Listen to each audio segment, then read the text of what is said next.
بسم الله الرحمن الرحيم الحمد لله رب العالمين وأصلي وأسلم وبارك على نبينا محمد وعلى آله وصحبه أجمعين.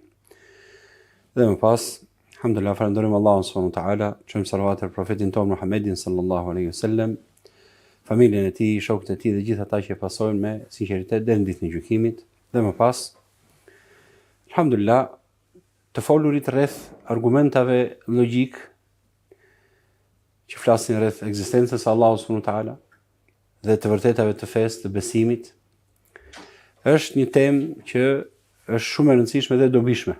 Dhe duhet që muslimanët vazhdimisht të, alhamdulillah, vazhdojnë dhe të flasin rreth saj. Kemi folur për disa nga pikat kryesore të argumenteve logjike që flasin për ekzistencën e Allahut xhaleshanu. Sot do të flasim për argumentin e fitras, pra të instiktit natyror. Pra atë që e njohim atë natyrshmërinë e çdo njeriu brenda vetes së tij. Argumenti i fitrës është një nga qasjet më të thella dhe drejt për drejta që përdorin dietarët për të dëshmuar ekzistencën dhe njëshmërinë e Allahut xhaleshanu. Ky argument bazohet në faktin se çdo njeri lind me një prirje natyrore për të njohur dhe adhuruar krijuesin e tij. Pra është brenda tij, është e gdhëndur brenda secilit prej njerëzve. Ky instinkt natyror i njohur si fitra është një dëshmi e brendshme që Allahu ka vendosur në zemrat e njerëzve, duke i bërë ata të ndjejnë nevojën për të kërkuar Allahun xhaleshanu. Shpesh dietarët e lidhin këtë lloj ndjenje që është brenda shpirtit të njeriu, e lidhin me atë ajetin kuranor në surën A'raf, në të cilin Allahu xhaleshanu na tregon që dikur në fillim të krijimit, pra që në kohën kur krijoi Ademin alayhis salam, nxori prej shpinës së Ademit alayhis salam dhe bijve të Ademit, nxori të gjithë pasardhësit që do të jenë deri në ditën e gjykimit. Si thot Allahu subhanahu wa taala pra në këtë surën A'raf, wa idh akhraja rabbuka min bani adama min dhuhurihim dhurriyyatahum. Kujto kur Allahu xhaleshanu nxori nga shpina e bijve të Ademit, nxori pasardhësit e tyre. Wa ashhadahum ala anfusihim, dhe i bëri që të dëshmojnë vetë. Elestu bi rabbikum, a nuk jam Zoti juaj? Qalu bala shahidna, tha po, dëshmojmë. Vazhdon Allahu subhanahu wa taala dhe thot: an taqulu yawm al-qiyamati inna kunna an hadha ghafilin. Se mos thonin ditën e gjykimit që ne ishim të pavëmendshëm ndaj kësaj dëshmie që dham. Dhe këtë e shtjellon profeti sallallahu alaihi wasallam dhe thot që nxori Zoti xhaleshanu nga shpina e Ademit alayhis salam gjithë pasardhësit që do të krijohen deri në ditën e gjykimit. Pra bëhet fjalë për shpirtrat e tyre. Pra çdo shpirt është krijuar që herët dhe kur vjen momenti që të krijohet dhe të dalë në jetën e kësaj dynjaje, kur ai formohet në barkun e nënës së vet, njeriu që kalon ato fazat që i cakton Allahu në Kur'an, ka përmendur në Kur'an Zoti xhaleshanu. Kur vjen koha që dërgon melekun, pra dërgon melekun Zoti subhanahu wa taala dhe i fryn këtë shpirt, pra këtë shpirt që e krijoi Zoti. Ky shpirt ka dalë për Allahu xhaleshanu. Pra Allahu subhanahu wa taala nxori gjithë shpirtrat. Dhe i bëri të dëshmoj atë që përmenda pak më sipër, që u tha në ajetin kuranor në surën A'raf. Pra elestu bi rabbikum, a nuk jam Zoti juaj? Tha po, dëshmuam. Se mos thoni ditën e gjykimit që ne nuk dinim për këtë gjë. Tash normalisht çdo njeri nëse pyet, mbase po është e sigurt që çdo njeri nuk e mban mend një dëshmi të tillë ta ketë dhënë. Dhe dietarët thonë çfarë? Si është kjo dëshmi e thelluar, pra e gdhëndur në shpirt, pra shpirti e mban mend sepse është e gdhëndur brenda vetes së tij. Çdo njeri e mban këtë dëshmi dhe kjo shfaqet me disa mënyra që do të flasim sot, i kanë përmendur dietarët. Pra në çfarë forme shfaqet besimi në Allahun xhaleshanu në natyrën e njeriu. Cilat janë disa aspekte që shfaqet ky besim në natyrën e njeriu, pra në fitrën e tij. Çfarë është fitra? Kanë thënë dietarët, është ajo natyrë e pastër me të cilën lind çdo njeri, e cila përmban njohjen dhe pranimin e ekzistencës së një krijuesi. E dyta, tendencën për të adhuruar vetëm një Zot. Dhe tre, dallimin mes të mirës dhe të keqes si një busull morale që udhëzon njeriu drejt të vërtetës. Pra brenda çdo njeriu është kjo lloj busulle që ka vendosur Zoti për masa të përgjithshme të themi, padyshim që Allahu xhaleshanu dërgon profetët. Ka dërguar profetët, ka zbritur shpalljet për ta vendosur rregullin e qartë. Por çdo krijesë në veten e saj e ka këtë lloj busulle dhe drejtohet, e pranon pra fjalën e Zotit xhaleshanu. Vetëm nëse natyrshmëria e njeriu në ambientin ku jeton, ajo prishet dhe shkatërrohet, si do të vi më poshtë, hadithi profetit sallallahu alaihi wasallam që çdo njeri lind në natyrën e tij të pastër, islame. Pastaj prindrit thot ose e kthejnë në mexhus, ose në krishter, ose jehud, pra e transformojnë dhe ndryshojnë atë me kalimin e kohës, pra ndikojnë dhe influencojnë tek njeriu. Por në vetvete njeriu në natyrën e tij e kërkon një Zot të vetëm. Dhe e synon dhe e dëshiron atë. Prova nga Kurani dhe Suneti në lidhje me këtë, pra ekzistencën e kësaj natyrshmërie. Thot Allahu xhaleshanu: Aqim wajhaka lid-din hanifa. Përkushtoje me gjithë qenien tënde në fen e drejtë monoteiste. Lid-din hanifa. Hanif është ai që është monoteist, beson një Zot vetëm dhe i dorëzohet atij. Fitrat Allah allati fatara an-nas 'alayha. Është natyrshmëria thot, natyrën e pastër fillestare në të cilën Allahu i krijoi njerëzit. Pra ky besim i pastër, Hanifie as-samha, pra kjo besim në një Zot të vetëm, është natyrshmëria që Zoti i krijoi krijesat, thot Allahu në Kur'an, është ajet Kur'ani. Pra Allahu thotë që ka krijuar njeriu me këtë lloj natyrshmërie të pastër, që të besojë një Zot të vetëm. Askush nuk mund ta tjetërsoj atë që ka krijuar Allahu. La tabdila li khalqillah. Askush nuk mund ta tjetërsoj natyrshmërinë e pastër që ka krijuar Zoti tek krijesat e tij. Ajo është feja e drejtë, por shumë nga njerëzit nuk e kuptojnë. Kjo është në surën Rum. Ky ajet tregon qartë se njerëzit janë krijuar me një natyrë të prirur dhe të njohur me njohjen e një Zoti të vetëm dhe të meritueshëm për adhurim. Profeti sallallahu alaihi wasallam ka thënë, sigurisht se pak më sipër, çdo njeri lind në fitra. Kullu mauludin yuladu ala al-fitra. Në natyrshmërinë e pastër. Por prindërit e tij e bën jehud, krishter ose idhujtar. Ky hadith tregon se fitra është prirja e lindur për të njohur adhuruar Zotin, devijimi ndodh si rezultat i ndikimeve të jashtme.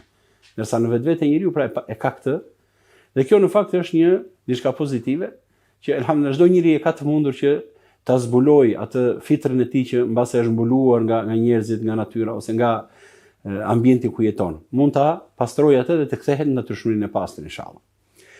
Elementet kryesorë të argumentit të fitrës tani. E para, përvoja e brendshme e njeriu, thirrja e shpirtit në çastet vendimtare. Çdo njeri në momente krize, dhimbjeje ose reflektimi të thellë, kthehet te Zoti duke ndier nevojën për mbështetjen e Allahut xhaleshanu, krijuesit. Ky reagim është një manifestim i fitrës. Pra kthimi vazhdimisht tek diçka një fuqi lart, nevojat e tua, momente krize, kur ti ke vështirësi dhe kthehesh gjithmonë diku, kjo është ai aspekti i fitrës. Njeriu edhe nëse mohon me fjalë, e njeh Zotin me zemër. Në momentet kur jeta shembet, kur bie në sprovë, kur përballet me vdekjen, humbjen ose dhimbjen e pakapërcyeshme, ai nuk i flet me teorisë apo ideologjive që ka në kokë, ai që i ka mësuar gjatë jetës. Ai drejtohet qiellit. Ky impuls i thellë i pakushtzuar dhe i pandikuar nga edukata apo nga kultura që merr, është zëri i fitrës, pra natyrës të pastër, që Allahu ka ngolitur në shpirtin e çdo njeriu. Në të vërtetë askush nuk ja mëson zemrës të bërtas, o Zot më ndihmo në raste vështirësie. Ajo e bën vetë diçka të tillë, alhamdulillah, sepse ka thellë brenda vetes. Së dyti, njohja e të mirës dhe të keqes. Ajo është një dritë morale, domethënë e lindur në natyrë. Natyra e njeriu është e pajisur me një busull morale që ndihmon të dallojë të drejtën nga e gabuara. Kjo tregon ekzistencën e një ligjvendësi hyjnor. Para se të shkruhen ligje, para se ti mësosh në shkolla, universitete apo në shoqëri apo në mexhlise, mësosh të edukat, është e gdhendur kjo ndarja e të mirës dhe të keqes. Kjo lloj busulle ja ka dhënë Zoti çdo njeriu një busull të tillë. Pra, para se të shkruhen ligje, para se të mësojnë normat, njeriu e di se gënjeshtra është e keqe, padrejtësia lëndon, që falja fisnikëron. Pra nëse njeriu fal nga i di njeriu që nëse fal ti je treguar fisnik. Kush e mësoi? Shpesh ndoshta këto s'janë mësuar në asnjë lloj mësimi, asnjë lloj shkolle. Por ti e di që, domethënë, gënjeshtra është e keqe, tradhtia është e përbuzur. Pra janë disa gjykime që vetë njeriu në shpirtin e tij ka. Kush instaloi këto? Pra janë diçka domethënë që janë jashtë mësimit të njeriu. Nuk mësohet domethënë nga ambienti tim, po janë brenda njeriu. Pra është dikush që i ka instaluar, dhe kjo është argument për ekzistencën e Allahut xhaleshanu. Kjo busull morale nuk është rezultati i kulturës, por dhuratë e krijuesit. Është një dëshmi e heshtur se mbi këtë rend moral ekziston një ligjvënës, që është Allahu subhanahu wa taala, një Zot që ka skalitur në qendrin ton konceptin e të drejtës dhe përgjegjësisë. Si do ta njihte njeriu turpin, nëse nuk do ta ndjente se përballë tij ekziston një vështrues absolut. Subhanallahu, dhe fëmia e vogël. Nëse fëmijën e vogël që sa fillon dhe arrin domethënë që fillon dallon diçka. Nëse ja heq rrobat, subhanallahu, ose e heq, a ndjen që ka turp? ose ndjen atë ndjenjën e tij të turpit. Kush e mësoi? Edukoi dikush jo, duhet të kesh turp. Është një ndjenjë brenda, subhanallahu, brenda shpirtit të njeriu. Kush e ka instaluar? Kush e ka vendosur? Pra është dikush që është Allahu subhanahu wa taala, krijuesi i gjithçkaje. Së treti, prirja për adhurim. Subhanallahu, edhe në shoqëritë më primitive, gjatë historisë, njerëzit nuk janë gjithmonë qytetrimet të zgjeruar. Ka dhe vende të largëta ose vende që janë larg qytetrimeve, jetojnë me atë thjeshtësinë e tyre. Edhe në shoqëritë më primitive, subhanallahu, njerëzit gjithmonë kanë kërkuar të adhurojnë një fuqi më të lartë.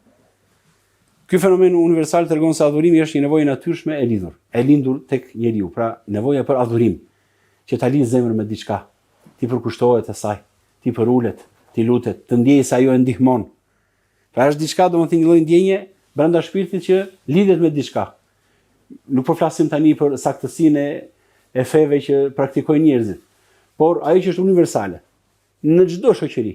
Subhanallahu, do gjesh që njerëzit kanë nevojë të drejtohen diku. Kjo lloj prirje përse kush e bën këtë lloj prirje? Mund të ndodhë kjo gjatë kafshët për shembull. Mblidhen kafshët që të formojnë për shembull tempuj që të përkushtojnë adhurime. Kafsha se bën diçka të tillë. Thjesht e ka krijuar Allahu të jetë instinktive, të përmbush nevojat e saj, kurse njeriu ka diçka të veçantë. Subhanallahu. Dhe kjo është ajo natyra që ka krijuar Allahu, që ka nevojë të adhurojë diçka të lidhet me. Edhe një herë theksoj, nuk po flasim për saktësinë edhe devijimin e njerëzve shpesh që adhurojnë gjëra të kota. Ajo që dua të theksoj është sa universale është ndjenja për të adhuruar diçka, që është brenda nefsit të njeriu. Në çdo cep të tokës, në çdo epokë të historisë, njerëzit kanë ndërtuar altar, tempuj, idhuj, lutje, sakrifica, në përpjekje për të lidhur me një forcë më të lartë. Edhe kur nuk e njohin të vërtetën, ata e kërkojnë. Ky instinkt për të përkulur para diçka më madhështore është vetë gjurma e fitrës. Njeriu është një qenie adhuruese. Nëse nuk e adhuron Zotin, do të adhurojë diçka tjetër. Pushtetin, paran, vetveten, por zemra zgjen qetësi vetëm se kur bie në sejdë, për atë gjë domethënë që e dëshiron. Padyshim që nuk ka të krahasuar qetësia që gjen zemra me adhurimin e Allahut, madje kjo është e vetmja qetësi, se të gjithë të tjerat janë mashtrime. Lidhja me çdo lloj të adhurimit të veç Allahut është dhimbje dhe ndëshkim. Allahu mështa.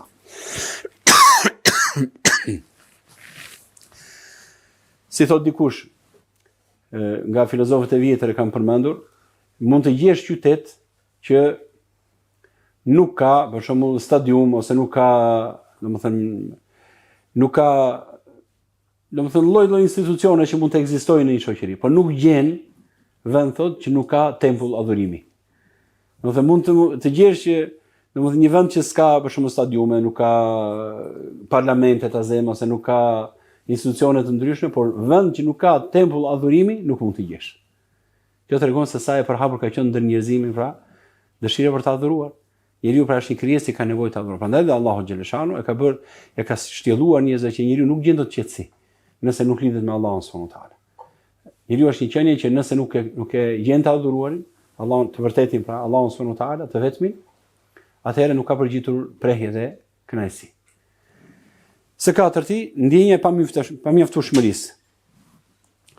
Fitra e bën njeriu të kuptojë kufizimet e tij dhe të kërkojë ndihmë nga një qenie më e lartë. Pra njeriu e ndjen shpeshherë që është i pamjaftueshëm vetë, sado i pasur të jetë, i fuqishëm, sado i fortë ndjej veten, vjen një moment që ndjen një lloj dobësie, që e shikon që ka nevojë për ndihmën e dikujt që është më i fortë ose që qëndron më lart.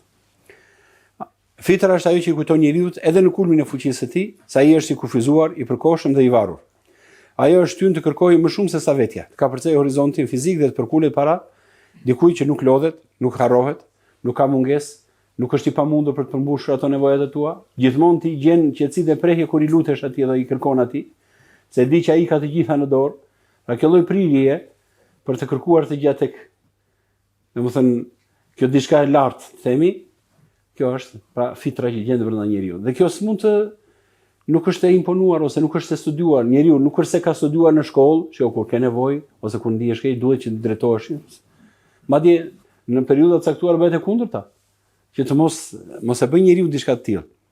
E megjithatë njeriu subhanallahu e ka këtë lloj prirje që gjithmonë i drejtohet diçkaje më të lartë. Kur njeriu kupton sa i vogël është përballë pafundësisë, ai nuk zhytet në dëshpërim, përkundrazi fitra e çon të kërkojë streh tek ai që është i plot fuqishëm, i gjithëmshirshëm. Tani disa prova logjike për argumentin e fitrës. E thamë edhe një herë, domethënë këto janë prova logjike që mund t'i përmendim tek të tjerët. Universaliteti i adhurimit, thirrja që s'mund të shuhet. Në çdo kontinent, çdo epokë, çdo kulturë, njeriu ka ndërtuar altar, është përkulur, ka ngritur duart nga toka drejt qiellit. Ai mund ta quajë Zotin me emra të ndryshëm, por nevoja për të lidhur me një fuqi më të lartë është universale. Sikur se tham pak më sipër. Edhe ata që e mohojnë ekzistencën e Zotit e gjejnë veten në çaste të forta të rënditjeje, duke thirrur pa vetdije, o Zot, më shpëto. Kjo nuk është ironi, por dëshmi e gjallë se fitra nuk shuhet kurrë, asnjëherë. Ajo thjesht mund të mbulohet përkohësisht nga mendjemallësia, presioni shoqëror, trauma, shkaqe të shumta të shoqërive ku jetojmë, por asnjëherë nuk mund të zhduket, ajo mbetet aty. Dhe kjo në fakt është mëshirë nga Allahu subhanahu wa taala. Duke i shtuar kësaj edhe nxitjet që Zoti xheleshanu i dërgon tek njerëzit përmes melekëve, pra është ajo nxitja e melekut që ka bërë Zoti, se jo vetëm shejtan ka që nxit njeriu që të bëjë këqija, por ka dhe melek. Dhe fitra elhamdulillah, domethënë me atë pastërtinë që ka krijuar Zoti, ka mundësinë që ta anojë tek meleku. Ti vin ato, i duket sikur në veten ndërgjegjen e tij vjen ajo këshilla, pse kështu, kjo s'është mirë, duhet veprosh mirë etj. Elhamdulillah fitra ndihmon. Pra janë dy, është nxitja e melekut dhe fitra e pastër, elhamdulillah janë dy kundrejt shejtanit mallkuar që përpiqet të devijojë. Kështu që elhamdulillah ka mundësi njeriu të shfrytëzojë këtë për hajër. Së dyti, ndjenja e moralit. Çdo njeri pavarësisht fesë apo kombësisë ndjen brenda vetes se padrejtësia është e gabuar, se falja është madhështi, se të ndihmosh të dobtin është detyrë. Këto nuk janë thjesht norma të mësuara, janë rrënjë të mbjellura në natyrën njerëzore, që dëshmojnë për ekzistencën e një ligjvënësi, që është Allahu subhanahu wa taala. Nëse s'ka Zot, atëherë mbi çfarë baze njeriu do ta quante ndershmërinë virtyt dhe mashtrimin turp? Përse njerëzit duhet të quajnë që nëse mashtron e ta ndihesh në veten tënde, mbase ti mund të biesh dakord. Edhe gjithë thonë, mirë, bëj shumë mirë, kështu duhet, se fitojmë dhe arrim atë që duam me mashtrim. Po brenda thellë vetes, e kupton robi domethënë që mashtrimi është turp. Edhe është padrejtësi, domethënë padrejtësia është zullumi, është i keq, është i urrëtur ndër njerëz. Kush e vendosi këtë? Fitra është ai mekanizmi i brendshëm që flet pa fjalë. Por qofton çdo mendje ndeshme të pyes, kush e vendosi këtë ndjenjë të thellë, të së drejtës brenda meje. Pra elhamdulillah njeriu të mendohet, e kuptojnë që është dorë e Zotit subhanahu wa taala, krijuesit që kujdeset për krijesat. Gjithashtu, prirja për të kërkuar qëllim, edhe ky është një argument, etja për kuptim në gjithë të gjithësi që jeton njeriu. Njeriu nuk kënaqet me të përkohshme. Ai pyet kush jam unë, pse jam këtu, çfarë ka pas vdekjes, kush është qëllimi im, çfarë do ndodh me mua, do të vazhdoj udhëtimin ose do vazhdoj, çfarë do ndodh pas vdekjes. Pra, pyetjet njeriu i kërkon këto. Përse duhet i bëj këto pyetje njeriu në veten e tij? Mbase si bën çdo ditë ose çdo kohë, por vjen një moment që njeriu në vetvete ka këtë prirje për ta bërë këto pyetje. Pyetje që as pasuria, as pushteti, as kënaqësitë nuk mund t'i shuajnë. Kjo etje për qëllim është prova më e fuqishme se njeriu është krijuar për më shumë se sa mbijetesë në këtë dynja. Pra kur ti kërkon qëllim më të lartë, ti ke nevojë dhe humbton, por çfarë qëllimi kam? Dhe njeriu nuk e gjen dot. Sa vërtetë njerëzit në këtë dynja. Sa në një kënaqësi tjetër, po sa në një prirje ose domethënë dëshirë ta përmbushin, kalon në një tjetër, se nuk e gjen dot veten. Dhe duke qenë se vazhdon gjithmonë kërkon. Kjo lloj dëshire për të gjetur pra qëllimin, kjo është ajo që ka vendosur Allahu brenda fitrës, që njeriu ka nevojë për një qëllim. Dhe nuk mjafton vetëm çështja e kësaj dynjaje. Në këtë dynjë nuk ngopet dot njeri. Pra duke qenë se në këtë dynjë se përmbush dot qëllimin, nuk e gjen dot qëllimin me çështjet e kësaj dynjaje, ka një qëllim tjetër që njeriu akoma është në kërkim të tij. Si thon subhanallahu për çështjen e përjetësisë. Ç'është ai që nuk e do përjetësinë? Në gjithë njerëzit po ashtu do donte njeriu të jetonte 1000 vjet këtu në dynjë, ose edhe më shumë. Në sa më shumë të jetoj, aq më shumë dëshiron të vazhdojë jetën. Si thon te flaku, domethënë dy gjëra mbeten të reja, rinore. Dëshira për pasuri dhe dëshira për jetë të gjatë. Asnjëherë nuk plaken këto. Pra kërkon njeriu përjetësinë. Por pse do përjetësinë nëse nuk ekziston? Po mos ekzistonte ti as do ta kishe mendjen fare tek ajo. Si tha dikush për çështjen e kësaj, një krahasim të bukur. Tha, fakti që kemi etje tregon se ekziston uji. Fakti që ne kemi etje tregon se ekziston uji. Nëse nuk do të ekzistonte fare uji, do ekzistonte etja? Unë do të kisha etje nëse do të kishte ujë, se janë të lidhura. Prandaj dëshira për drejtësinë, që shpesh nuk plotësohet në dynja. Drejtësia s'përmbushet në dynja. Shpesh, domethënë, zudhumqari jeton pa hyrë një gjem në këmbë. Edhe ikën largohet nga kjo jetë pa u trazuar fare. Si u vendos drejtësia? Mund të vras me qindra, me mijëra, me miliona. Edhe ai domethënë jeton në formë vdes. Njeriu brenda tij ka një dëshirë të fortë, një jetje të fortë, pa kuptim, domethënë duket tek njerëzit, po kjo jetje domethënë ai duhet të marrë ndëshkimin e merituar. Edhe nëse e vrasin e ekzekutojnë, prag nuk ndihet rehat. Pse? Se ai vrau 1 milion. Se vdiq vet ose u vra vet, prap s'ndihet rehat njeriu, më fal.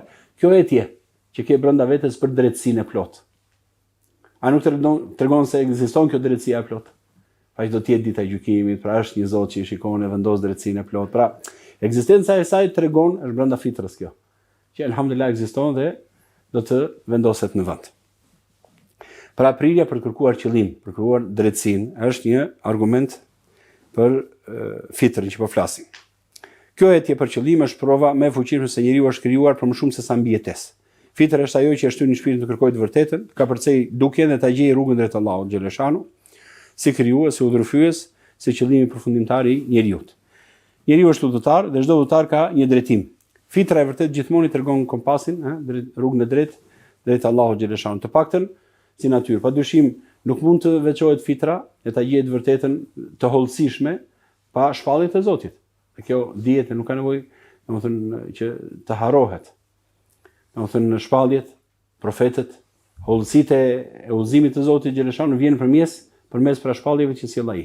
Por fitra është ajo që elhamdulillah ja mundson njeriu që ta pranojë këtë drejtim. Provat e fitrës nuk janë të jashtme, ato janë tek vetë njeriu, zemra e tij dëshmon, dëgjeja e tij flet, etja për kuptim të rreth. Ato nuk kërkojnë argumente të stërholluara, por zemra të sinqerta që duan të dëgjojnë. Allahu i lartësuar thotë, drejt fesë drejt. Fitratullahi allati fatara an-nasa 'alayha. Aqim wajhaka lid-din hanifa. Kthej fytyrën tënde drejt fesë drejt monoteiste. Fitratullahi allati fatara an-nasa 'alayha. Është natyrshmëria e pastër që Zoti i ka krijuar njerëzit në të. Besimi i Zot, kjo është natyrë e pastër. La tabdila li khalqillah. Ky është krijimi i Allahut, nuk e ndryshon kush krijimin e Allahut. Pra elhamdulillah njeriu të mos e mbulojë fitrën e tij, natyrshmërinë e tij, por ta ndjek pas argumentin. Dhe elhamdulillah, prandaj dhe Islami është feja e natyrshmërisë së pastër. Natyrshmërisë së pastër. Si tha profeti sallallahu alaihi wasallam, i tha Xhibrili alayhis salam kur do ngjitej për në Mi'raj, edhe i ofroi domethënë verë edhe qumësht, thuhet. Dhe ai zgjodhi qumshtin. Zgjodhi qumshtin profeti sallallahu alaihi wasallam. Ju tha domethënë zgjodhe natyrshmërinë, zgjodhe pastërtinë. Pra nuk zgjodhe pastërtinë. Islami është fe e pastër. E thjesht fare. Nuk ka koklavitje, nuk është diçka domethënë që e kuptojnë vetëm një grup i veçantë njerëzish të zgjedhur apo të zgjuara etj. Jo, as pak. Është një fe domethënë ka bërë Allahu për të gjithë. Edhe për bariun aty në fushë që jeton me kafshët e tij, edhe për njeriu që mund studiojë dhe mund të jetë shkencëtar dhe i ditur, për të gjithë Islami është i thjeshtë. Ka bërë Allahu domethënë sepse është në natyrshmërinë e pastër. Një Zot i plot fuqishëm na ka krijuar, ka një qëllim me ne, na ka vendosur në këtë dynjë. Na ka dërguar shpallje, na ka ndihmuar me këtë që ka vendosur brenda nesh që të jetë e përshtatshme shpallja dhe ne ta dëshirojmë dhe të përshtatemi me të. Dhe elhamdulillah i lumi ai që e ndjek këtë rrugë dhe vazhdon në të. Disa shembuj praktik, momenti i dëshpërimit, thirrja pra kur njeriu përballet me rrezikun ekstrem me vdekjen e afërt, me një ngjarje që i thyen krenarinë dhe mundos krenarinë e rremet të tij, atëherë ai nuk ka kohë për teori, polemika dhe filozofi. Subhanallahu, instinktivisht. Menjëherë nuk ka vonesë që të mendoj jo ideologji që ka mësuar etj. Direkt kthehet tek Zoti subhanallahu. Kokën lart. O Zot, më ndihmo. Nuk kam tjetër. Ajeti thot Allahu kur sa ajeti kanë Kur'an. Kur janë në mes të valve në det thot, në anije thot ai vijnë ato valët e larta dhe ata mendojnë që tashmë ka marr fund gjithçka. Da'u Allah mukhlisina lahu ad-din. La in anjaytana min hadhihi lanakunanna min ash-shakirin. O Zoti i Madh, lutem Allahu me sinqeritet dhe harrojnë të gjithçka tjetër veç ti. Harrojnë. O Zoti i Madh, nëse na shpëton nga kjo do jemi më njohës për ty. Falamma anjahum idha hum yabghuna fil ardi bighayri al-haqq. Dhe ja kur i shpëton Allahu, thot ata e tepërojnë përsëri në tokë. Dhe dalin nga e vërteta. E harrojnë atë që thanë. Ose si do të thonë merraka lam yad'una ila durrin massah. Kalon si a thua se nuk është na është lutur ndonjëherë thot Allahu. Kalon sikur s'na është lutur kur ndonjëherë për ndonjë hall që e ka zënë thot Allahu xhaleshanu. Pra kjo nga del kjo lloj lutje. Pra kjo është momenti i dëshpërimit, janë shembuj praktik këto, domethënë që njeriu shpesh në jetën e tij përballet me të tillë shembuj, si tronditje nga Allahu xhaleshani, ore ktheu ky Zoti që ju lutet ka ndonjë qëllim, ka ndonjë detyrim ndaj tij apo jo? Pra, e përmend Zoti xhaleshanu njeriu përmes tyre ngjarjeve, instinktivisht ai lëshon zërin e zemrës, o Zot, kjo nuk mësohet as nuk vjen nga jashtë vëllezërit e mi. Është fitra që merr fjalën kur çdo gjë tjetër hesht. Allah i lartësuar e përshkruan këtë ngjarje tek ajeti që përmend në surën Ankebut, kur ata hipin në anije i luten sinqerisht Allahut, por kur ai i nxjerr në tokë, shëndosh e mirë ja ata përsëri i bëjnë shok atij. Fitra nuk i njeh, por njeriu shpesh e harron dhe kur i largohet rrezikut. Pra, e harron atë që bëri. Ndjenja e gjunahut, pesha që zemra nuk e duron. Shpesh edhe ai që nuk ka marr kur mësim fetar, e ndjen brenda vetes peshën e fajit kur bën një të keqe, kur gënjen, kur tradhton, kur bën padrejtësi. Ai nuk ka nevojë që dikush t'i thotë që gaboi. Fitra vet flet me këtë, me zënë në ndërgjegje, subhanallahu, brenda shpirtit. Pse thon shpesh edhe kemi dëgjuar, ndoshta thotë kur nëse vret njëri padrejtësisht, subhanallahu, është një peshë e madhe që njeriu nuk e ka të thjeshtë ta kaloj. Pra, si thonë e vrasja e parë. Pastaj domethënë se ndotet fitra, natyrshmëria, dhe ai bëhet vazhdimisht e vret, kalon një masë, atëherë fillon dhe verbohet, subhanallahu. Transformohet. Dhe nuk është më ajo fitra e pastër që si ishte në fillim. Nuk është një lloj, domethënë themi ajo gabimi i parë, gjaki i parë që derdhi ai kriminali me të 100 ose sa i bie, domethënë, pastaj ndoshta bëhet rutinë, por ama kjo tregon që ka një ndikim brenda. Kjo ndesi nuk është tjetër se zëri i brendshëm që kujton njeriu se ekziston një rend moral, një llogari, një përgjegjësi dhe se ka një Zot që sheh dhe gjykon. Pse zemra ndihet e rënduar pas një gjunahu, sepse ajo është krijuar për të qëndruar lidhur me të vërtetën, jo me shkeljen e saj. Gjithmonë kur njeriu gabon, subhanallahu, e ndjen la ilaha illallah. Edhe fëmia, subhanallahu, po ta shikosh, nëse gabon diçka, domethënë ikën dhe fshihet, se bëri një gabim. Ndodhi diçka, domethënë, se fëmia nuk është se gjithmonë prindi e ka rrahur, edhe ajse e mori instinktivisht, gjithmonë po bëra zarar do të më rrah prindi. Po shpesh domethënë ai kupton që kur bën një gabim dhe fshihet, mundohet projekton, thot një gënjeshtër, po prapë ndjen veten domethënë, kjo është ajo domethënë fitra. Këtë janë shembuj domethënë konkret që na e sjell Zoti shpesh në jetën tonë që ta kuptosh që kjo fitra është brenda dhe është dikush që ka instaluar atë, është Allahu xhaleshanu. Edhe një herë e përmendin dhe fëmijët i përmendën në mënyrë veçantë dhe natyra e pastër. Fëmijë dhe natyra e pastër. Dëshmia më e heshtur e të vërtetës thotë. Fëmijët e vegjël para se të ndikohen nga shoqëria, mediat apo ideologjitë, e shfaqin qartë fitrën. Ata preken nga e bukura dhe e ndershmja. Preken, subhanallahu. Ata e ndjejnë drejtsinë dhe ndëshkojnë padrejtsinë në mënyrë intuitive. Subhanallahu. Keni parë video ndryshme si thon, nëse ndodh padrejtësi ose ndjen që dikush s'është në rregull, si ai për shkakun që këtij japin një ushqim kurse këtij japin bosh pjatën. Edhe ky tjetri shikon pa mësuar, kush e ka mësuar, subhanallahu, se njerëzit janë të ndryshëm në natyrat e tyre, ka krijuar Allah. Megjithatë, ja jep nga pjesa e tij, edhe ç'bën përveç kësaj edhe përqafon. A thua sikur domethënë ai po e ngushëllon këtë s'ka gjë që s'kishte, se ja ti japun. Subhanallahu, po këto hollësira të tilla të vogla mes fëmijëve është shumë e pastër, subhanallahu. Kjo është diçka domethënë që është instaluar te kjo krijesë. Nuk është diçka domethënë që t'ia mësonte shembull prindi bie fjala ose jo, janë në moshë shumë të vogël që subhanallahu nuk imagjinon do që ta kenë mësuar. Pra subhanallahu një diçka që ka vendosur Allahu xhaleshanu. Ata prekin nga e bukur sikur se tham, e ndjejnë drejtsinë dhe ndëshkojnë padrejtsinë në mënyrë intuitive thotë. Dhe kur i pyet për Zotin, shumica prej tyre ngrejnë gishtin nga qielli, subhanallahu. Ku është Zoti?